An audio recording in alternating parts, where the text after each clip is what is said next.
Hi everyone, my name is Neil and welcome to my channel. In this video, I'm going to share some tips on drawing a tiger in colored pencils. Now this first part right here, I'm going to speed this up quite a bit because I do have a video which I will put in the video description where I go over how to draw this out of focus forest background like this. So make sure you check that out if you haven't done so already.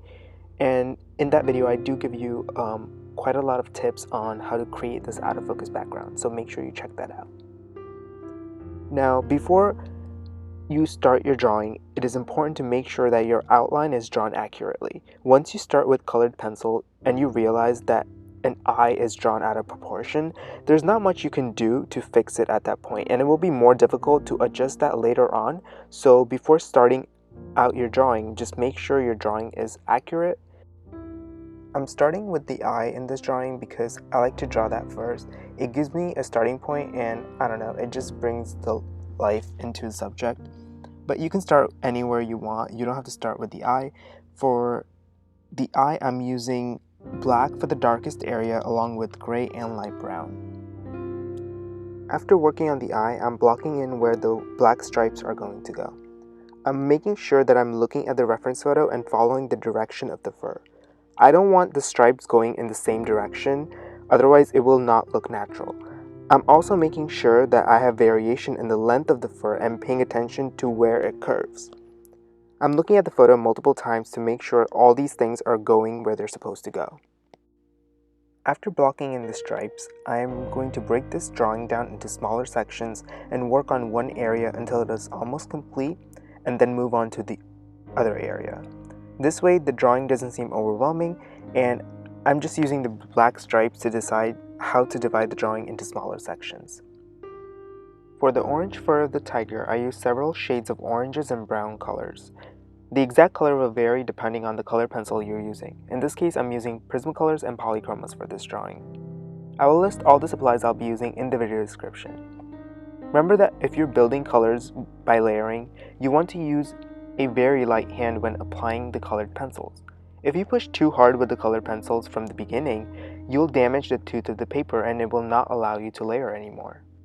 For the texture of the fur on the face, I'm adding various brown colors in small circular motion to create the short fur on the face. After I get the few layers on the paper, I'm blending it out with paint thinner and letting that area dry. My goal for this piece was not to make this piece super realistic, but to have fun experimenting with colors, since this is the first time I'm using this paper, which is Strathmore Bristol smooth paper. And this is a great tip if you're starting out with any new medium or anything. Make sure you have fun experimenting with that medium for your first drawing. You don't have to make that drawing super perfect for your first time. Just have fun experimenting with whatever you're trying out for the first time. For this drawing, I'm going to be using Touch of Texture and titanium white powder, which is what you see me right now painting the whiskers with, and pulling the white highlights. Because I'm using this product, I don't have to make sure to leave that space white and work around it. I can just use this product and go on top of those layers. If you're not going to be using this product, make sure you protect the area that are going to be completely white, like the whiskers, and go on top of that area with the white color pencil first. For the white parts of the fur, I'm using light gray to lay that down first, and then use other shades of gray to build the shadows, and finally go on top of that with Touch of Texture and titanium white powder to pull out the white highlights. In each area that I work, I'm starting out by layering the lighter shade first and then building to my darks. In my initial layers, I'm blocking in color and laying several layers down before I blend it out with paint thinner. I'm paying attention to the direction of the fur, and I'll continue to add more layers. When putting in additional layers, I'm adding clumps of fur in the right direction and watching how short or long the fur needs to be. Remember to draw the fur in clumps and clusters and not individual hair. I will repeat the same process of layering and blending until I get the results I'm looking for. Remember that colored pencil takes a lot of time and patience. I'm not going to have this drawing completed in a single layer. I need to build multiple layers in order to get the results I'm looking for. Notice with the white fur that I'm putting in clumps of fur with the dark gray in the right direction and then blending it out with paint thinner. I'll pull up more highlights with the Touch of Texture and titanium white. Notice that even though there is white, orange, and black fur, all of them are blended into each other. There is no start or stop point differentiating each fur color.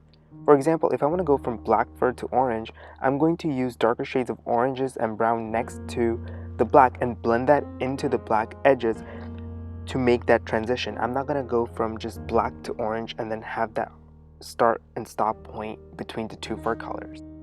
For this drawing, I used two separate reference photos, one for the tiger and one for the forest, and I changed a lot of colors from the original photo of the forest and added some teals and other greens I don't normally use.